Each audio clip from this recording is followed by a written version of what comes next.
വണ്ടി Fiat പൂണ്ടാണ്. പൂണ്ടോ 2010 model വണ്ടിയാണ്. വണ്ടി ഏകദേശം 1,60,000 കിലോമീറ്ററോളം ഓടിയിട്ടുണ്ട്. കംപ്ലയിൻ്റ് എന്ന് പറഞ്ഞു കഴിഞ്ഞാൽ ഗിയർ ഭയങ്കര ടൈറ്റായിരുന്നു വരുമ്പോൾ. നല്ല ടൈറ്റ് എന്ന് പറഞ്ഞാൽ ഗിയർ ഇടാൻ പറ്റാത്തൊരു സിറ്റുവേഷനിലാണ് വന്നത്. റിവേഴ്സൊന്നും ഒട്ടും തന്നെ നമുക്ക് ഇടാൻ പറ്റില്ല, അത്രയും ടൈറ്റായിരുന്നു ഇതിനകത്ത്. അപ്പോൾ ഇതിൻ്റെ ക്ലച്ചിൻ്റെ സിലിണ്ടറിനല്ല, ക്ലച്ച് സെറ്റും കംപ്ലീറ്റ് ആയിട്ടും പോയിട്ടുണ്ട്. നമ്മൾ അതിൻ്റെ കൂടെ തന്നെ സിലിണ്ടറും ഇതിനകത്ത് മാറ്റുന്നുണ്ട്. എന്ന് വെച്ച് കഴിഞ്ഞാൽ പെഡൽ ഇല്ലായ്കയായിട്ടുള്ളൊരു സ്ട്രക്കല്ല വരുന്നത്, ടൈറ്റ്. എല്ലാ ഗിയറും നല്ല ടൈറ്റാണ്. ഏത് ഗിയറാണെന്നുണ്ടെങ്കിൽ നമ്മൾ എൻഗേജ് ചെയ്യുമ്പോൾ ടൈറ്റായിട്ട് തന്നെ റിവേഴ്സ് കറാന്ന് പറഞ്ഞിട്ടാണ് കയറുന്നത്. അതുമാത്രമല്ല പുള്ളിങ് തീരെയില്ല എന്ന് പറഞ്ഞാൽ തീരെയില്ല. ഒരു 60 കിലോമീറ്റർ സ്പീഡിൽ പോയി വന്നെന്ന് പറഞ്ഞിട്ടാണ് വണ്ടി നീങ്ങിക്കൊണ്ടിരിക്കുന്നത്. അത്രയും പുള്ളിങ് പക്കയായിട്ട് കുറവാണ് ഇതിനകത്ത്. നമ്മൾ EGR മാനിഫോൾഡും ക്ലീൻ ചെയ്തിട്ട് ഇപ്പോൾ അഴിച്ചു വെച്ചിട്ടുണ്ട്. ഞാൻ കംപ്ലീറ്റ് ആയിട്ട് ഫുള്ളായിട്ട് അഴിച്ചിട്ടുണ്ട്. ഗിയർ ബോക്സ് അഴിച്ചിട്ടുണ്ട്. ക്ലച്ച് സെറ്റ് അവിടെ നിന്ന് അഴിച്ചിട്ടില്ല, അഴിക്കണം. അതിൻ്റെ ക്ലച്ചിൻ്റെ പ്രഷർ പ്ലേറ്റൊക്കെ ഫിംഗറൊക്കെ കംപ്ലീറ്റ് തുരുമ്പ് പിടിച്ച് ഡാമേജ് ആയിട്ടാണ് നിൽക്കുന്നത്. ഞാൻ അഴിച്ചിട്ട് ഫുള്ളായിട്ട് ഞാൻ കാണിച്ചു തരാം. ഫുള്ള് ഡാമേജ് പറഞ്ഞാൽ ഫുള്ള് ഡാമേജ്. ഫിംഗർ ഇരിക്കുന്ന റിലീസ് ബെയറിംഗ് ഇരിക്കുന്ന ഭാഗമൊക്കെ കംപ്ലീറ്റ് ആയിട്ട് പോയിരിക്കുകയാണ്. അപ്പോൾ ഇതിൻ്റെ EGR മാനിഫോൾഡ് നമ്മൾ അഴിച്ചിട്ടുണ്ട്. ഇതിൻ്റെ അവസ്ഥ എന്ന് പറഞ്ഞു കഴിഞ്ഞാൽ ഭയങ്കര മോശമാണ്. കണ്ടോ, അത്രയും നല്ല കാർബൺ അതിനകത്ത് കിടക്കുന്നത്. വർക്കിംഗ് എല്ലാം കറക്റ്റാണ്. നമുക്ക് പക്കയായിട്ട് ക്ലീൻ ചെയ്തെടുക്കണം. ഇത്രത്തോളം കാർബൺ ഉണ്ട്. പിന്നെ അതിൻ്റെ സോളിനോയിഡ് സ്വിച്ചിലേക്ക് അടക്കം ഫുള്ള് കാർബൺ കയറിയിരിക്കുക. എല്ലാത്തിൻ്റെ വർക്കിംഗ് പക്കയാണ്. എന്താ ഇത്രത്തോളം കാർബൺ അതിനകത്തുണ്ട്. മാനിഫോൾഡ് ആണെന്നുണ്ടെങ്കിൽ full block. Air mass sensor ഇത് നമുക്ക് ക്ലീൻ ചെയ്യണം. വേണ്ട, ഇത് ഫുള്ള് അടവാണ്. നമ്മുടെ ഇതും കൂടെ ഇതിനകത്ത് വരുമ്പോൾ ഇതൊന്ന് തിരിക്കുമ്പോൾ ഇതൊന്ന് അഴിച്ചിട്ട് നേരെ ഇട്. അല്ല, ടാറ് പോലെയാണ് അതിനകത്ത് നിൽക്കുന്നത്. അത് നേരെ ഇട് പോസ്റ്റിൽ തന്നെ ഇട് കേട്ടോ. വേണ്ട, കംപ്ലീറ്റ് അടഞ്ഞ്. ഇനിയിപ്പോൾ ഇതിൽ കൂടെ എയർ ഗ്യാപ്പ് എന്ന് പറഞ്ഞു കഴിഞ്ഞാൽ ഏതെങ്കിലും കയറി ആ ഒരു സിറ്റുവേഷനിലാണ്. എപ്പോഴും നമ്മുടെ ഡീസൽ എഞ്ചിനുകൾക്ക് എയർ മസ്റ്റാണ്. എയർ പക്ക സർക്കുലേഷൻ വന്നാൽ തന്നെ എഞ്ചിന് അത്രത്തോളം പുള്ളിങ് അതിനകത്ത് കിട്ടുള്ളൂ. ഇല്ലാത്ത പക്ഷം വണ്ടി വലിക്കുകയില്ല. ഇത് ഇത്രയും ബ്ലോക്കാണ് ഇതിനകത്തുള്ളത്. ടാറ് മാതിരി ഉള്ളിൽ നിൽക്കുന്നുണ്ട്. ഏകദേശം ഒരു 5 കിലോ വെയിറ്റും ഉണ്ടാവും കാർബൺ തന്നെ. ഈ ഭാഗത്തൊക്കെ നമുക്ക് കുറച്ചായിട്ട് അറിയുന്നുള്ളൂ. പക്ഷേ ഉള്ളിൽ മെയിനായിട്ട് വരുന്ന എൻട്രൻസ് കംപ്ലീറ്റ് ആയിട്ട് അടഞ്ഞു. പിന്നെ പുറകെ വാതിൽ തുറന്നിട്ട് കാര്യമില്ലല്ലോ. ഇത് കംപ്ലീറ്റ് അടവാണ്. ഇനിയിപ്പോൾ കംപ്ലീറ്റ് നമുക്ക് അഴിച്ച് ക്ലീൻ ചെയ്ത് സെറ്റായി കഴിഞ്ഞാൽ വണ്ടി അടിപൊളിയാവും. അമ്മാതിരി പെർഫോമൻസ് കിട്ടും നമുക്ക്. പക്ഷേങ്കിൽ കുറച്ച് എന്താ പറയുക, മൈലേജ് ഇതിനകത്ത് നമുക്ക് ആദ്യം ഷോർട്ട് വരും. ഏകദേശം ഒരു 1,500 കിലോമീറ്റർ ഓടുന്ന വരെ നമുക്കൊരു 15 ആ റേഞ്ചിലൊക്കെ മൈലേജ് കിട്ടുള്ളൂ. കൂടുതൽ മൈലേജ് കിട്ടില്ല. എന്ന് വെച്ച് കഴിഞ്ഞാൽ എയർ സർക്കുലേഷൻ കൂടുതൽ വരുന്നതുകൊണ്ട് അതിനനുസരിച്ച് ഡീസലും കാര്യങ്ങളും സപ്ലൈ കാര്യങ്ങളെല്ലാം കൂടുതൽ കൊടുക്കും. ആ കൊടുക്കുന്ന സമയത്ത് നമുക്ക് എന്താ പറയുക, മൈലേജ് നല്ലോണം ഷോർട്ടായിട്ട് തന്നെ കാണിക്കും. പിന്നെ കുറച്ച് ഓടുമ്പോൾ തന്നെ അത് ക്ലിയർ ആവുള്ളൂ. നമ്മളിപ്പോൾ ക്ലച്ച് സെറ്റ് അഴിക്കുന്നുണ്ട്. ഞാൻ അഴിച്ചിട്ട് കാണിച്ചു തരാം അതിൻ്റെ പ്രഷർ പ്ലേറ്റിൻ്റെ അവസ്ഥ എന്താണെന്നുള്ളത്.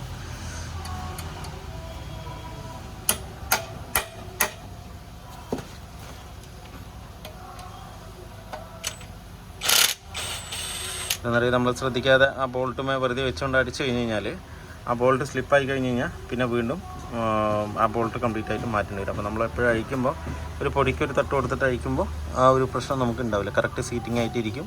നമുക്ക് അഴിക്കുമ്പോഴും കയറ്റുമ്പോഴും സ്ലിപ്പാകുന്നൊരവസ്ഥ വരില്ല അതിനകത്ത്.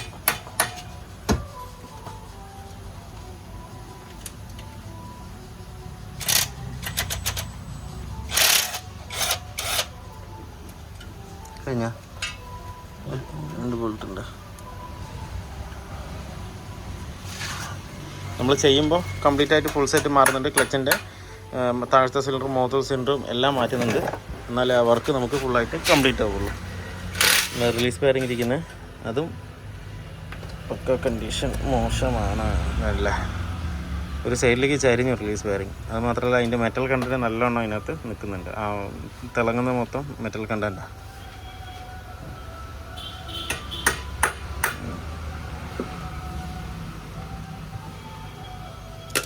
അത്യാവശ്യം നല്ലെണ്ണം യൂസ് ചെയ്തിട്ടുണ്ട് ക്ലച്ച്. അതാണ് ഇത്രയും മോശമായിട്ട് കിടക്കുന്നത്.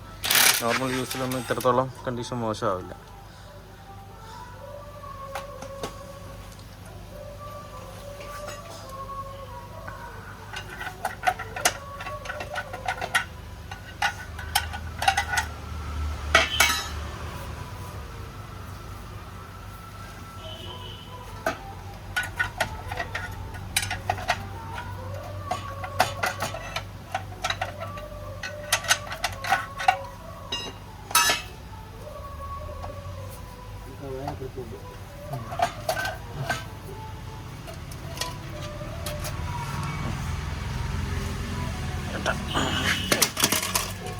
ഇതാണ് ഇപ്പോൾ ക്ലച്ചിൻ്റെ അവസ്ഥ എന്ന് പറയുന്നത്. തേഞ്ഞിട്ടുണ്ട്, പക്ഷെ പക്ക ഫുള്ളായിട്ട് തേഞ്ഞെന്നല്ല, എന്നാലും ഫുള്ളായിട്ട് തേഞ്ഞിട്ടുണ്ട്. മെയിൻ പ്രശ്നം നമുക്ക് ഗിയർ വീഴായിക്കാണ്. അതിന് ഇതുണ്ടല്ലേ, ഫിംഗർ കണ്ടില്ല, ഫുള്ള് ഡാമേജ്.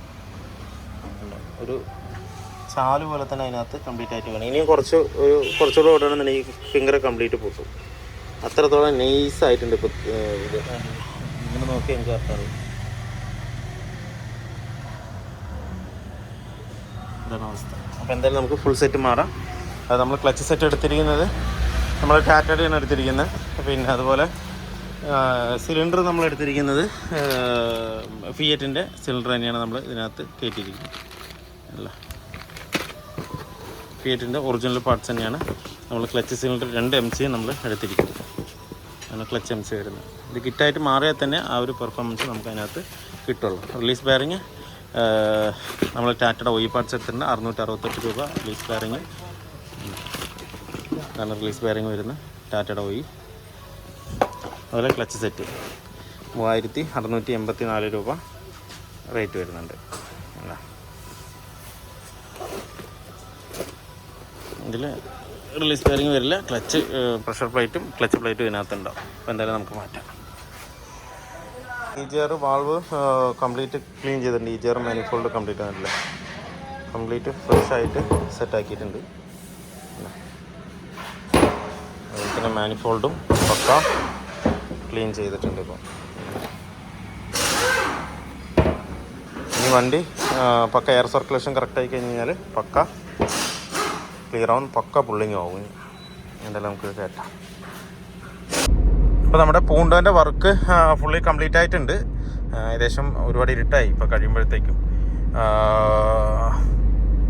അപ്പോൾ നമ്മുടെ പൂണ്ടോൻ്റെ വർക്ക് ഏകദേശം ഫുള്ളി കംപ്ലീറ്റ് ആയിട്ടുണ്ട്. ഇപ്പോൾ ഇതിൽ നമ്മൾ ചെയ്തത് ക്ലച്ചിൻ്റെ കംപ്ലീറ്റ് സെറ്റ് മാറി. ക്ലച്ച് സെറ്റ്, റിലീസ് ബെയറിങ്, അതുപോലെ മുകളിലെ ക്ലച്ചിൻ്റെ ഈ ക്ലച്ച് MC കംപ്ലീറ്റ് ആയിട്ട് മാറിയിട്ടുണ്ട്. അതുപോലെ ക്ലച്ച് സെറ്റ്, റിലീസ് ബെയറിങ്, അങ്ങനെ കംപ്ലീറ്റ് സിസ്റ്റമാണ് ഇതിനകത്ത് മാറിയിരിക്കുന്നത്. എന്താ വെച്ച് കഴിഞ്ഞാൽ ഇതുപോലുള്ള വണ്ടി വിസ്റ്റ, ക്വാർട്ടർ ജെറ്റ്, അതുപോലെ മറ്റേ എന്താ പറയുക പൂണ്ടോ, ലിനിയ, ഇതൊക്കെ നമുക്ക് ചെയ്യുമ്പോൾ ആ കംപ്ലീറ്റ് സിസ്റ്റം തന്നെ മാറിയാൽ തന്നെ ആ കറക്റ്റ് കിട്ടുള്ളൂ. അല്ലാന്നുണ്ടെന്നുണ്ടെങ്കിൽ നമുക്ക് എയർ ബ്ലീഡ് ചെയ്യുക കറക്റ്റായിട്ട്, എങ്കിലും കുറച്ച് ഓടുമ്പോൾ വീണ്ടും പിന്നെ ക്ലച്ച് സിലിണ്ടർ മെയിനായിട്ട് പോകുന്ന ഒരു കംപ്ലൈൻറ്റ് ഇതിനകത്തുണ്ട്. അപ്പോൾ അതുകൊണ്ട് ഈ ഇങ്ങനെയുള്ള വണ്ടികൾ മാറുമ്പോൾ കംപ്ലീറ്റ് സെറ്റ് മാറുന്നതായിരിക്കും ബെറ്റർ. അപ്പോൾ നമ്മളിതിൽ കംപ്ലീറ്റ് സെറ്റ് മാറിയിട്ടുണ്ട്. ഇപ്പോൾ ക്ലച്ച് ആയാലും പക്ക സ്മൂത്ത് തന്നെയാണ്. ഓടിക്കുമ്പോഴാണെങ്കിലും ശരി, നമുക്ക് ക്ലച്ച് അപ്ലൈ ചെയ്യുമ്പോഴാണെങ്കിലും ശരി, പക്ക സ്മൂത്തായിട്ടാണ് അപ്ലൈ ആകുന്നത്. ഗിയറും അതുപോലെ യാതൊരുവിധ ടൈറ്റോ കാര്യങ്ങളോ ഒന്നും തന്നെ ഇല്ല, പക്ക സ്മൂത്താണ്.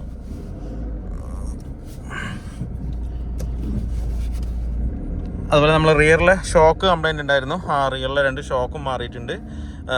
പിന്നെ EGR മാനിഫോൾഡ് കംപ്ലീറ്റ് ബ്ലോക്ക് ആയിരുന്നു. വണ്ടി എണിക്കുകയില്ല. വണ്ടി എന്താ പറയുക, അങ്ങനെ കിടന്ന് മയത്തിൽ അങ്ങോട്ട് ഒരു 60 km സ്പീഡിന് മേലെ പോകണമെന്നുണ്ടെങ്കിൽ ഭയങ്കര റിസ്ക്കാണ്. ഇപ്പോൾ വണ്ടി ചവിട്ടിയാൽ അതിനനുസരിച്ച് നമുക്ക് കാല് കൊടുക്കുന്നതിനനുസരിച്ച് പെർഫോമൻസ് നല്ലവണ്ണം മാറ്റമുണ്ട്. ഇനിയിപ്പോൾ കസ്റ്റമർക്ക് അത് ഓടിച്ചാലേ ആ കസ്റ്റമർക്ക് കറക്റ്റായിട്ട് ഫീൽ ആവുകയുള്ളൂ. നമുക്ക് തന്നെ ഓടിക്കുമ്പോൾ വണ്ടി വന്നതും ഇപ്പോഴത്തെയും അവസ്ഥ നോക്കുമ്പോൾ ഇപ്പോഴാണ് വണ്ടി പൂണ്ടോടെ ഒരു പുള്ളിങ് ഇതിന് ആയത്. കൊട്രാജറ്റ് എഞ്ചിൻ എന്ന് പറഞ്ഞു കഴിഞ്ഞാൽ ഭയങ്കര പുള്ളിങ്ങാണ് വണ്ടി കാല് കൊടുത്തു കഴിഞ്ഞാൽ ആ പെർഫോമൻസ് നമുക്ക് കറക്റ്റായിട്ട് ആസ്വദിച്ച് ഓടിക്കാൻ പറ്റും. അങ്ങനെ ഒരു പെർഫോമൻസാണ്. 3rd ഗിയർ ഇട്ടിട്ടൊക്കെ നമ്മളൊന്നും കാല് കൊടുത്തുണ്ടല്ലോ, ഒരു തൂക്കിയെടുത്തൊരു പോക്കുണ്ട്. ആ ഒരു ഫീലിംഗ് ഇപ്പോൾ നല്ലവണ്ണം പക്കയായിട്ട് കിട്ടുന്നുണ്ട്. എന്ന് വെച്ചാൽ EGR മാനിഫോൾഡ് അത്രയും ബ്ലോക്കാണ്. വണ്ടിക്ക് എയർ സർക്കുലേഷൻ കറക്റ്റ് വന്നാൽ മാത്രമേ നമുക്ക് ആ ഒരു പെർഫോമൻസ് ക്ലിയറായിട്ട് കിട്ടുള്ളൂ. അതില്ലെന്ന് പറഞ്ഞാൽ പിന്നെ ഒന്നുമില്ല. എയറാണ് മെയിൻ. ഡീസൽ വണ്ടിക്ക് കറക്റ്റ് എയർ സർക്കുലേഷൻ കറക്റ്റായിട്ട് കിട്ടിയാൽ മാത്രമേ ആ ഒരു പെർഫോമൻസ് നമുക്ക് അതിനകത്ത് കിട്ടുള്ളൂ. അത് ഈ കാർബൺ ഡെപ്പോസിറ്റൊക്കെ ഫുള്ളായിട്ട് വന്ന് അടഞ്ഞു കഴിഞ്ഞ് കഴിഞ്ഞാൽ പിന്നെ ആ ഒരു പെർഫോമൻസ് നമുക്ക് കിട്ടില്ല. ആ ഒരു എയർ സർക്കുലേഷൻ ഉള്ളിലേക്ക് പോകില്ല. ഇപ്പോൾ കംപ്ലീറ്റ് ഓപ്പണാണ്. EGRൻ്റെ ഭാഗമായിക്കോട്ടെ എന്തായിക്കോട്ടെ കറക്റ്റ് നമുക്ക് ഇതാകുന്നുണ്ട്. ബാക്കിൽ നിന്ന് ചെറിയൊരു കിടുകിടുന്നൊരു സൗണ്ട് വരുന്നുണ്ട്. അതെന്താണെന്ന് ഒന്നുകൂടെ നോക്കണം. ഡോർ പാഡിൻ്റെ അവിടെ നിന്ന് വരുന്ന പോലെയാണ് ഫീൽ ആകുന്നത്, ഒരു സൗണ്ട്. അപ്പോൾ അതും കൂടെ നോക്കിയിട്ടൊന്ന് ക്ലിയർ ആക്കി കൊടുക്കണം. ഇപ്പോൾ ബാക്കി റഫ് റോട്ടിലൊന്നും യാതൊരുവിധ ബുദ്ധിമുട്ടോ പ്രശ്നമോ സൗണ്ടോ കാര്യങ്ങളോ ഒന്നുമില്ല, പക്ക നീറ്റാണ്. ഇപ്പോൾ നമുക്കൊന്ന് ഒന്ന് ചവിട്ടി വിട്ട് നോക്കാം, പെർഫോമൻസും കൂടെ നമുക്കൊന്ന് അറിയാം. വേണ്ട, എടുത്തങ്ങ് പോവാം. നമ്മൾ കാല് എടുത്തു പോവും, ആക്സിലേറ്ററിൽ നിന്ന് എടുത്തു പോകും. അമ്മാതിരി പുള്ളിങ്ങാണ് ഇപ്പോൾ വന്നിരിക്കുന്നത്. നമ്മൾ ആ ഒരു കണ്ടില്ലേ, വലിച്ചുകൊണ്ട് പോവാണ് വണ്ടി. ആ കസ്റ്റമർക്ക് ഓടിക്കുമ്പോൾ അതിൻ്റെ ഒരു ഫീലിംഗ് കറക്റ്റായിട്ട് മനസ്സിലാവും. നേരത്തെ ഓടിച്ചത് ഇങ്ങനെയാണോ എന്നൊരു തോന്നൽ വരും. ഇത്രയും പുള്ളിങ് ഉണ്ടോയെന്ന് വരെ അവർക്ക് തോന്നിപ്പോവും. അമ്മാതിരി പോക്കാ പോകുന്നു ഇപ്പോൾ കണ്ടില്ലേ. ശരിക്കൊന്ന് വലിപ്പിച്ച് കഴിഞ്ഞാൽ ഭയങ്കര ഇത് എന്താ വെച്ചാൽ അത് ഫുള്ളായി ക്ലീൻ ചെയ്തുകൊണ്ടാണ് നമുക്ക് ഇത്രയും ഒരു പെർഫോമൻസ് ഇതിനകത്ത് കിട്ടുന്നത്. അതുമാത്രമല്ല ക്ലച്ചിൻ്റെ ഭാഗം കൂടെ ചെയ്തപ്പോൾ അതിൻ്റെ ഒരു പവർ ഡ്രോപ്പ് എവിടെയില്ല. അപ്പോൾ പക്ക ക്ലിയർ ആയിരിക്കും. അപ്പോൾ വീഡിയോ എല്ലാവർക്കും ഇഷ്ടമായിരുന്നു ലൈക്ക് ചെയ്യുക, ഷെയർ ചെയ്യുക, അതുപോലെ തന്നെ സബ്സ്ക്രൈബ് ചെയ്യാതെയാണ് വീഡിയോ കാണുന്നതെങ്കിലും സബ്സ്ക്രൈബ് ചെയ്ത് സപ്പോർട്ട് ചെയ്യുക. അപ്പോൾ മറ്റൊരു വീഡിയോയിൽ കാണുന്നവരെ എല്ലാവർക്കും ബൈ.